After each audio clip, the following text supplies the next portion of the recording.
ডেকে ভ্রান্ত মন। আমার নারদ বলছে মন রূপে স্বাম ভগবান। আবার একটা কথা নিজেই বলে গেছে যে আমার আমিত্ব থাকে, এটাকে কাঁচা আমি বলা হয়। জগদীশ ঘোষের গীতাখানায় লেখা রয়েছে। সবাই করি বর্ণনা, আমার আমিত্ব যেখানে সেখানে আমার গোবিন্দের কৃপা হয় না।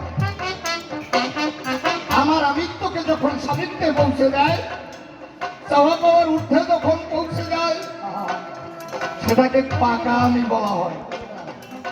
মনরূপে ভগবান, মনেরও দুইটা অবস্থা রয়, একটা অন্তর্মুখী, একটা বহির্মুখী। হ্যাঁ, যার সনে নাই প্রেম প্রীতি, যার সনে নাই প্রেম প্রীতি, তার পূজায় কি মান বসিবে। কৃষ্ণের ভজন হবে, কৃষ্ণের ভজন হবে,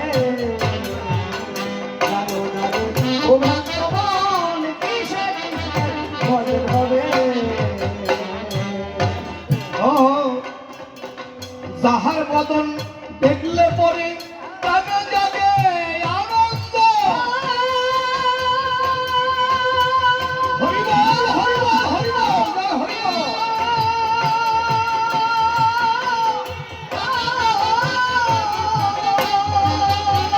আমার বাড়িতে স্ট্রাইক করে আইছেন নাকি যে উলুধ্বনি দেবো? ওই ব্যাপারটা কি? এতে কি কোনো পয়সা আমাকে দেওয়া? জয়ধ্বনি দিলে জয় হয়, উলুধ্বনি দিলে সেখান থেকে কোন রকম কোনো অমঙ্গল আসতে পারে না।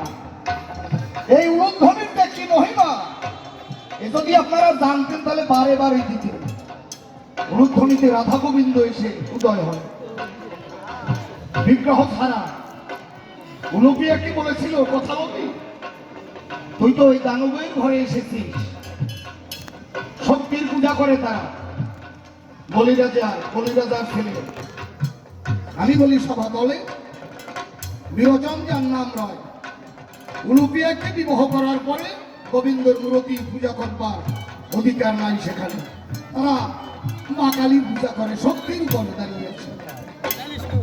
নয়ন জলে ভেসে ভেসে উলুপিয়া বলেছিল গোবিন্দের সকাশে, গোবিন্দ ছোটবেলা থেকে বলে তোমার পাকে তোমার পূজা ছাড়া কারো পূজা করি না। আজকে কারণে যেভাবে এসেছি যাদের ঘরে, এখানে তোমার পূজা করবার অধিকার নাই। কবিগান, জ্ঞানের গান মনে মনে ভাববেন না যে এটা মাস্টার্স পাস করেও কবিগান করা যায় না। আদ্যা শক্তির মহামায়া না হলে করুণা, সে কবি কীর্তন করতে পারে না। মনে মনে ভাববেন না যে একেবারে চ্যাংরামি নিয়ে খেলা না।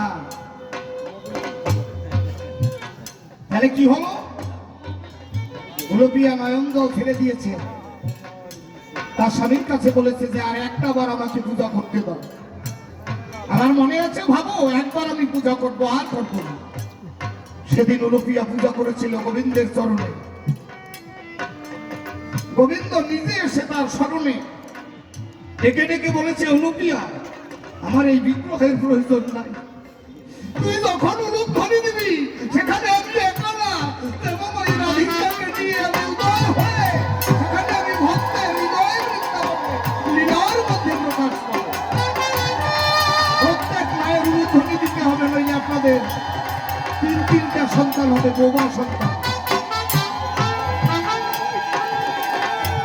তিনটা বোমা সন্তান হবে মায়েদের যদি উলুধ্বনি না দেবে।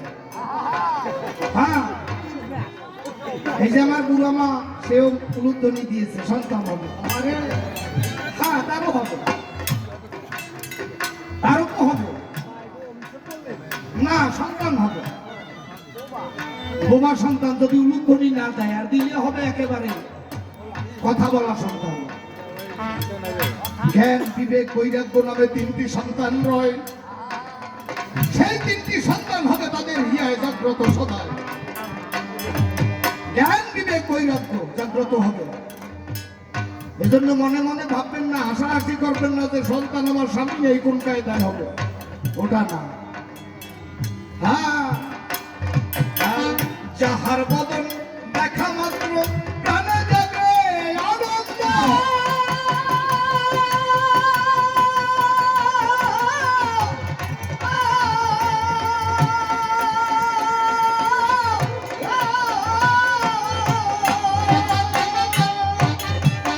তাকে বুকে নিয়ে ভাবো সেই তো আমার গোবিন্দ।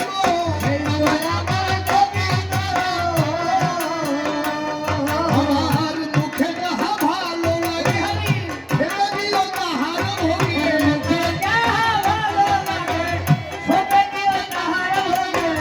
মুখে যাহা ভালো লাগে সবে দিও তাহার ভোগে।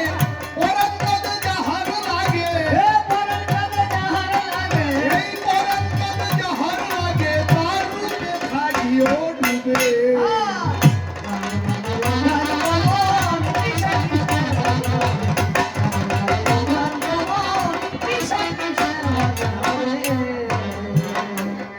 অমন প্রেম সোহাগে কাছে নিও প্রিয় কিংবা প্রিয়জন।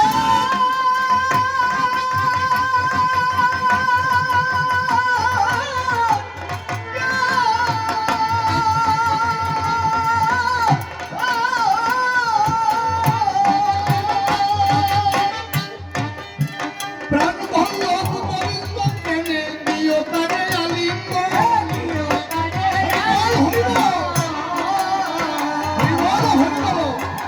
প্রেম সোহাগে কাছে নিও প্রিয় কিংবা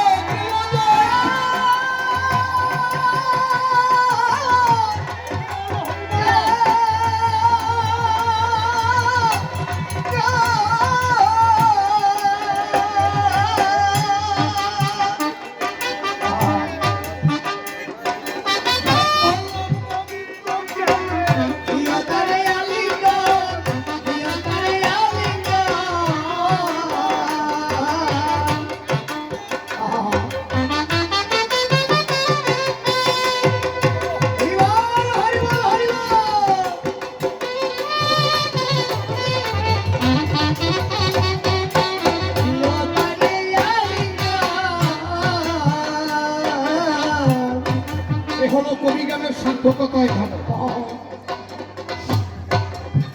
যে গান শুনলে পরে জ্ঞান জাগ্রত না হয়, যে গান শুনলে পরে আমার ভগবানের কথা মনে পড়ে, যে গান শুনলে পরে ভক্ত সঙ্গ হয়, ও গান কোনো গান না, ওটা গানের মধ্যে পড়ে না। আর যে গানগুলি শুনলে পরে প্রত্যেকেরই সেই পরম ব্রহ্মের কথা মনে পড়ে। আমি কোথা থেকে এসেছি, আমার দুদিন পরে কোথায় চলে যাব, কোন জায়গায় গিয়ে তার দেখা পাবো। এখানে আসতে পারে সমস্ত কিছু হিংসা বলে প্রেমানন্দে দু হাত তুলে সেই নব বৃন্দাবনে ভেসে যায়।